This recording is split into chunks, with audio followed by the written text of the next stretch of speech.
Es abogado de Sergio Escobar. Doctor, buenas tardes, ¿cómo está? Buen día, Berta. Buenas tardes, ¿cómo estás? Bien, doctor, ¿y usted?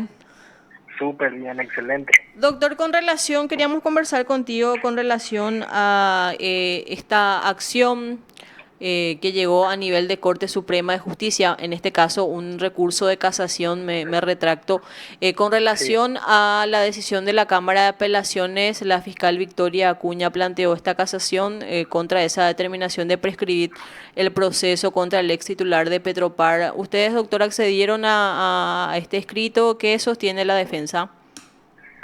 sí, nosotros accedimos a una copia del recurso de casación presentado por la doctora Victoria Acuña, pero esto todavía está en trámite, en sorteo de propinante en la sala penal, por lo que todavía no se nos ocurrió traslado. Ujú. Obviamente era de esperarse este recurso por parte del Ministerio Público, ya que fue lo mismo que sostuvo al momento de la audiencia preliminar. Sin embargo, lo que no tenemos que nosotros dejar de ver, Perla, es que la prescripción no es un recurso que se da por el simple transcurso del tiempo, descontando los incidentes, excepciones, recusaciones, etcétera, etcétera. Ese periodo de tiempo está estipulado en el 136 del Código Procesal Penal, que habla de la duración máxima del proceso, que no puede excederse de 4 años, donde se tendrán que descontar o adicionar a esos 4 años el periodo que el expediente estuvo con alguna incidencia, alguna apelación, o cosa que no dice el código, pero sí se implementa en la actualidad, es con recusaciones pendientes. ¿Okay? Ujú. Lo que el Ministerio Público mezcla en su recurso de casación es lo que estipula el artículo 101 al 104 del Código Penal, no procesal penal, Código Penal, que habla de las prescripciones, donde, según el artículo 104, hay ciertos elementos numerados en ese articulado que hacen a la interrupción, no a la suspensión, a la interrupción del plazo de prescripción. ¿Qué quiere decir interrupción? La interrupción es que al momento de ocurrir alguno de los elementos estipulados en el 104, el plazo vuelve a cero. Sin embargo, la suspensión te dice que si estamos a 3 años y hay una apelación que duró 6 meses, entonces cuando se resuelva esa apelación, volvemos a estar en los 3 años. ¿Entendés? ¿Se entiende la Sí. diferencia? ¿Ok? El Código Penal, en el artículo 104, estipula que una de las causas de interrupciones de una sí, del periodo en la causa de la prescripción es el requerimiento de acusación por parte del Ministerio Público. Lo que le sigue a ese requerimiento de acusación es un auto de apertura a juicio oral y público. Mm.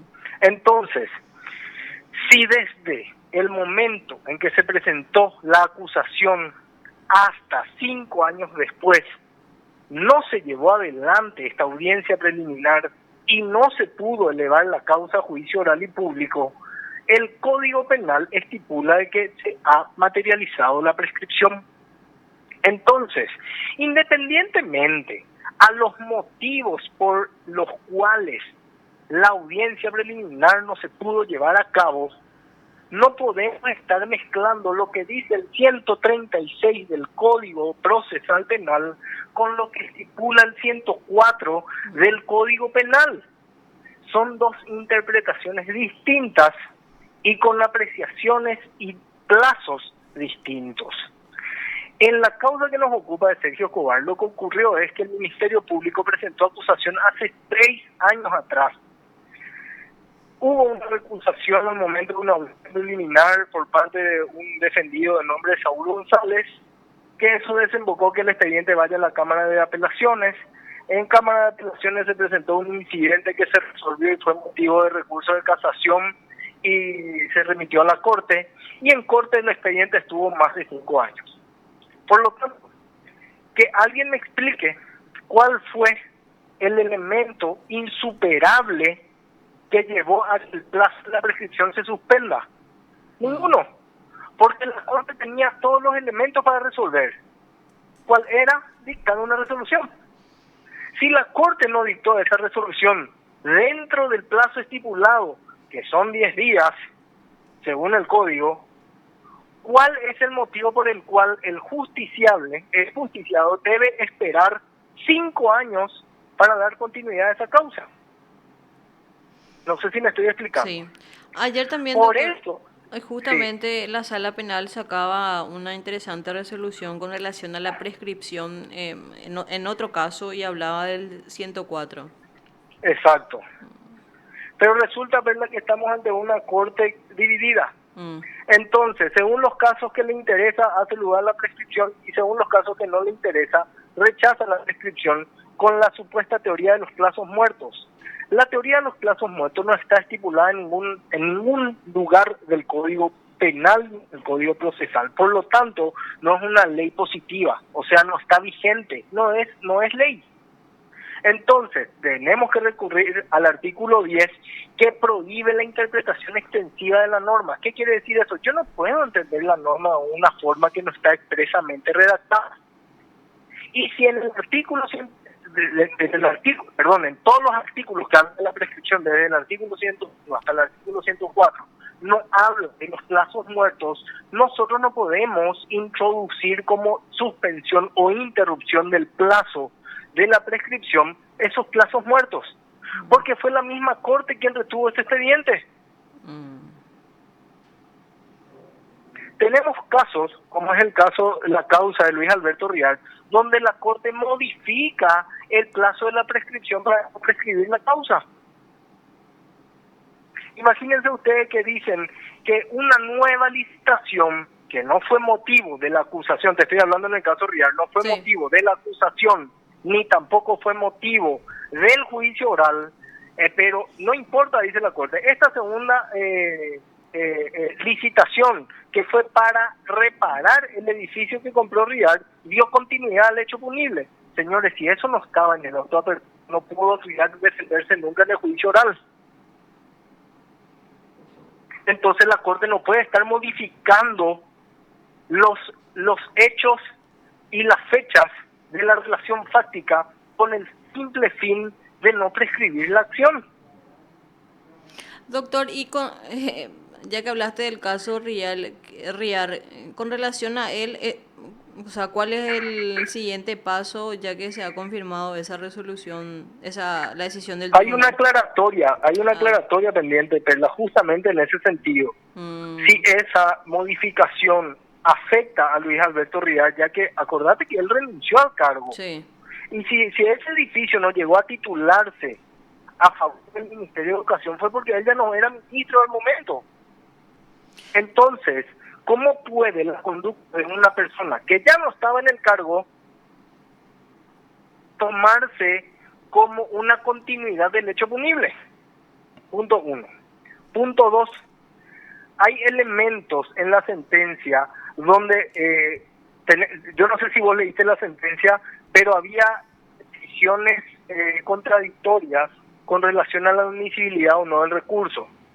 Y también había falta de voto con relación a la prescripción, porque al inicio de la resolución primero vota el ministro Ramírez Candia, quien dice que es admisible el recurso extraordinario de casación. Sí.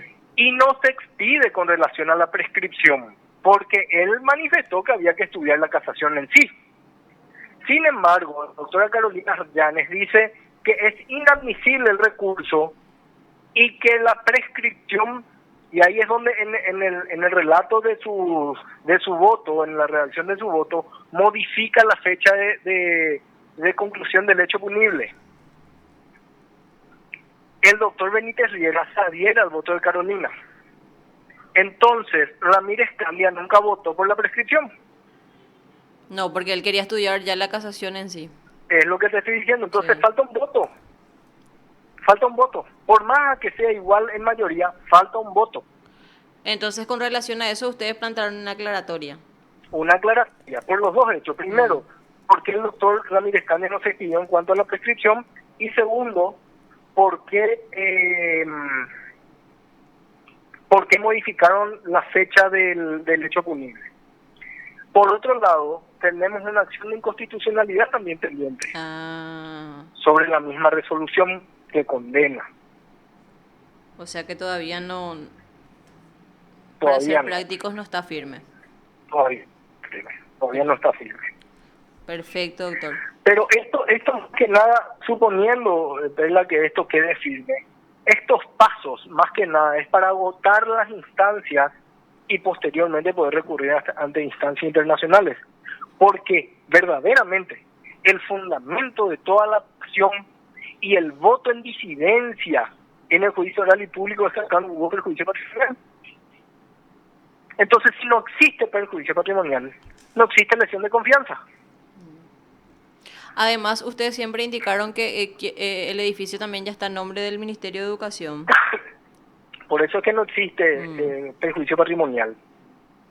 La doctora, no estoy recordando el nombre de la miembro que votó en disidencia, pero todos los votos, o sea, el voto en minoría en el juicio oral y público estipuló que estuvo latente el perjuicio patrimonial en virtud de que, si bien es cierto, se pagó el monto, pero no se transfirió el edificio, no era menos cierto que al momento de iniciarse el juicio oral y público, ese edificio ya estaba a nombre del Ministerio de Educación. Sí.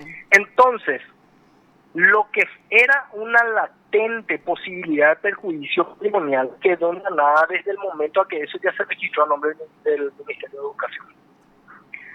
Y en ese sentido, al no existir un perjuicio patrimonial, no existe la lesión de confianza, porque la lesión de confianza no castiga la tentativa. No, eso es lo que menciona. Doctor, se me está yendo la hora, así que te agradecemos mucho Un este gustazo. contacto. Entonces, Y cuídense. igualmente, doctor. Hasta luego. Lo escuchaste aquí en PDS.